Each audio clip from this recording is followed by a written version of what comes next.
Provai e vede. História de hoje. Vivendo com Deus.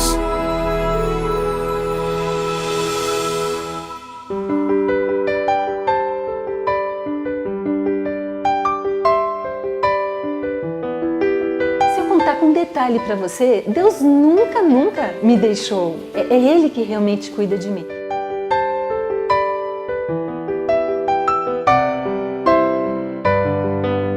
No meu trabalho, fazer a colocação de uma prótese para uma pessoa que tem uma calvície, ela é feita de cabelo natural, o cabelo é costurado. Depois que a prótese fica pronta, aí vai ser colocada onde a pessoa não tem o cabelo. Essa empresa sempre foi muito bem, mas aquele medão, né? Será que eu vou realmente conseguir pagar? E amanhã? O que vai acontecer? O mês que vem? Gente, olha hoje a multiplicação que eu tenho que fazer aqui para pagar o aluguel. Daqui 3 meses, quanto vai custar esse aluguel? Era uma loucura, era um correr muito atrás disso, né? Então, Deus chegou para mim e falou assim: ei, para aí um bocadinho, para pensar. Eu tô fazendo tudo isso para você e você tá com tanto medo? Então, olha, que tal, né? Dê um pouquinho para a minha obra, faça alguma coisa por mim, que você vai ver que você não vai ficar focando só a sua vida, só o que você está passando, né? Então foi aí que surgiu a ideia de separar mais para Deus.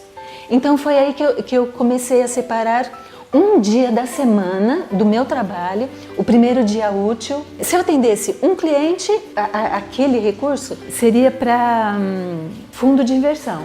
Toda e qualquer empresa ganha todos os dias, mas tem um certo período que você não trabalha nada naquele dia. Mas aquele dia que eu separei, sempre teve alguém para vir e sempre eu atendi. Eu passei a ter uma sociedade.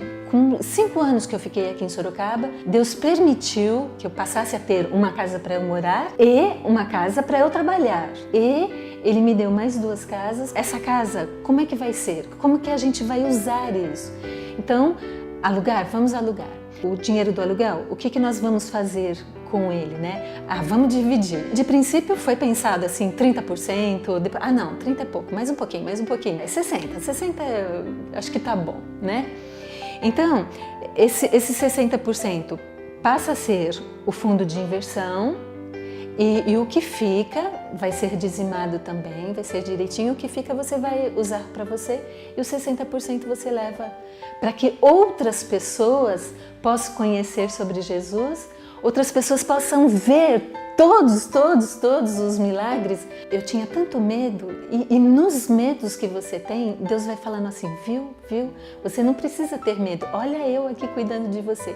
Eu desejo tanto que Deus volte logo. E ele não vai voltar logo se todos não ficarem sabendo. E nós precisamos fazer essa tarefa. Adoremos agora ao Senhor com os dízimos e as ofertas, demonstrando nosso reconhecimento e gratidão.